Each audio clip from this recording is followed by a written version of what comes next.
ನಮಸ್ಕಾರ, ನಾನು ಮಂಜುನಾಥ್ ಕಾಮತ್. ನಾನೀಗ ಕಾಪು ಶ್ರೀ ಹೊಸಮಾರಿಗುಡಿಯ ಒಳಗಿದ್ದೇನೆ. ಇವತ್ತೊಂದು ವಿಶೇಷ ಆಚರಣೆ ಭದ್ರಕಾಳಿ ಕುರುದಿ ಎನ್ನುವಂತಹ ಒಂದು ಆಚರಣೆಯನ್ನು ತಂತ್ರಿಗಳು ನಡೆಸಿಕೊಟ್ರು. ತಂತ್ರಿಗಳೇ, ಇವತ್ತು ನಡೆದಂತಹ ಒಂದು ಆಚರಣೆಯ ಬಗ್ಗೆ ಹೇಳಬೇಕು. ಕಾಪು ಮಾರಿಕಾಂಬಾಯೈ ನಮಃ. ಇವತ್ತಿನ ದಿವಸ ದೇವಿಯನ್ನು ಒಂದು ಪ್ರತಿಷ್ಠಾಪನೆ ಮಾಡಿದಂತಹ ಒಂದು ಶುಭ ದಿವಸ. ಈ ದಿವಸದಂತೂ ದೇವಿಗೆ ಪರಮ ತೃಪ್ತಿ ಆಗಬೇಕೆನ್ನುವಂತಹ ಉದ್ದೇಶದಿಂದ ಒಂದು ಭದ್ರಕಾಳಿ ಕುರುದಿ ತರ್ಪಣ ಎನ್ನುವಂತಹ ಪ್ರಕ್ರಿಯೆಯನ್ನು ಮಾಡಿದ್ದೇವೆ.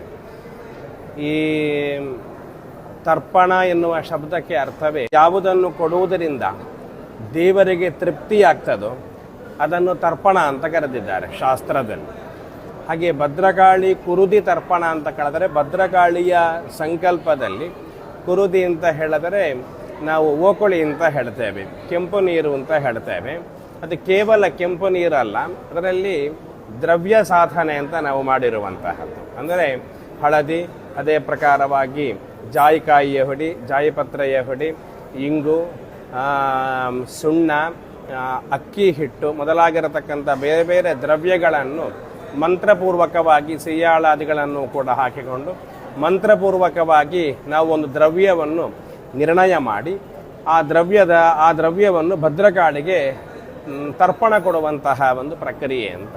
ಈ ಮಂಡಲ ಮಧ್ಯದಲ್ಲಿ ದೇವರನ್ನು ಆವಾಹಿಸಿ ಭದ್ರಕಾಳಿ ಮಂಡಲದಲ್ಲಿ ದೇವರನ್ನು ತೃಪ್ತಿಪಡಿಸಿ ಮತ್ತೆ ಅಲ್ಲಿಂದ ತರ್ಪಣ ಮಂಡಲಕ್ಕೆ ಬಂದು ಸ್ತಂಭದಲ್ಲಿ, ದೀಪದ ಮಧ್ಯದಲ್ಲಿ, ದೀಪಸ್ತಂಭದಲ್ಲಿ ಭದ್ರಕಾಳಿಯನ್ನು ಸಂಕಲ್ಪಿಸಿಕೊಂಡು ಅಭಿತಿಷ್ಠ ಅಭಿತಿಷ್ಠ ಆಗಚ್ಚ ಆಗಚ್ಚ ಅಭಿತಿಷ್ಠ ಅಭಿತಿಷ್ಠ ಎಂಬುದಾಗಿ ಈ ಒಂದು ತರ್ಪಣದ ಮಂಡಲಕ್ಕೆ ನೀನು ಬಂದು ನಾವು ಕೊಡುವಂತಹ ತರ್ಪಣವನ್ನು ಸ್ವೀಕರಿಸಬೇಕು ಎಂದೆನ್ನುವಂತಹ ಪ್ರಾರ್ಥನೆಯೊಂದಿಗೆ ಕುಲಂಚ ಕುಲಧರ್ಮಂಚ ಮಾಂಚ ಪಾಲಯ ಪಾಲಯ ಅಂತ, ನನ್ನ ಕುಲವನ್ನು ರಕ್ಷಿಸು, ನನ್ನ ಕುಲದ ಧರ್ಮವನ್ನು ರಕ್ಷಿಸು, ಮತ್ತು ನನ್ನನ್ನು ಕೂಡ ರಕ್ಷಿಸು ಎನ್ನುವಂತಹ ವಿಶಿಷ್ಟವಾದಂತಹ ಸಂಕಲ್ಪದಲ್ಲಿ ಭದ್ರಕಾಳಿಯ ಪ್ರೀತ್ಯರ್ಥವಾಗಿ ನಾವು ಬೇರೆ ಬೇರೆ ಮಂತ್ರಗಳಿಂದ ತರ್ಪಣವನ್ನು ಕೊಡುವಂತಹದ್ದಿದೆ.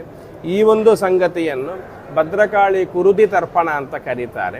ಪ್ರಾಯಶಃ ಈ ಎಲ್ಲ ಆರಾಧನೆಗಳು, ಈ ಭದ್ರಕಾಳಿ ಕುರುದಿ ತರ್ಪಣ ಎನ್ನುವಂತಹ ಆರಾಧನೆ ಅದು ಈ ಕಡೆಯದ್ದಲ್ಲ, ಅದು ಕೇರಳದ ಪ್ರದೇಶದಲ್ಲಿ ಪ್ರಾಂತೀಯವಾಗಿ ಆರಾಧಿಸಲ್ಪಡುವಂತಹ ಒಂದು ಆರಾಧನೆಯಾಗ್ತದೆ. ದೇವರನ್ನು ತೃಪ್ತಿಪಡಿಸಲಿಕ್ಕೆ ಬಹಳಷ್ಟು ಸಾಧನಗಳಿವೆ.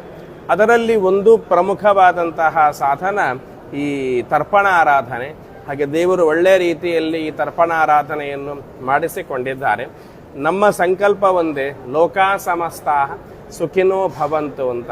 ಲೋಕದಲ್ಲಿ ಇರುವಂಥ ಎಲ್ಲರಿಗೂ ಕೂಡ ಸೌಖ್ಯ ಸಿಗಬೇಕು. ಸೌಖ್ಯ ಸಿಗಬೇಕಾಗಿದ್ದರೆ ದೇವಿಯ ಸಾನ್ನಿಧ್ಯ ವೃದ್ಧಿಯಾಗಬೇಕು. ಅದರಿಂದಾಗಿ ದೇವಿಯ ಸಾನ್ನಿಧ್ಯದ ವೃದ್ಧಿಯಾಗುವುದರ ಜೊತೆಗೆ ಲೋಕದಲ್ಲಿ ಎಲ್ಲರಿಗೂ ಕೂಡ ಕ್ಷೇಮ ಆಗಲಿ. ಯಾರೆಲ್ಲ ಕಾಪು ಮಾರಿಕಾಂಬೆಯ ಸನ್ನಿಧಾನಕ್ಕೆ ಬರ್ತಾರೆ ಅವರಿಗೆಲ್ಲರಿಗೂ ಕೂಡ ಶ್ರೇಯಸ್ಸು ಪ್ರಾಪ್ತಿ ಆಗಬೇಕೆನ್ನುವ ಉದ್ದೇಶವನ್ನು ಇಟ್ಟುಕೊಂಡು ನಾವು ಮಾಡಿರುವಂತಹ ಸತ್ಕರ್ಮ.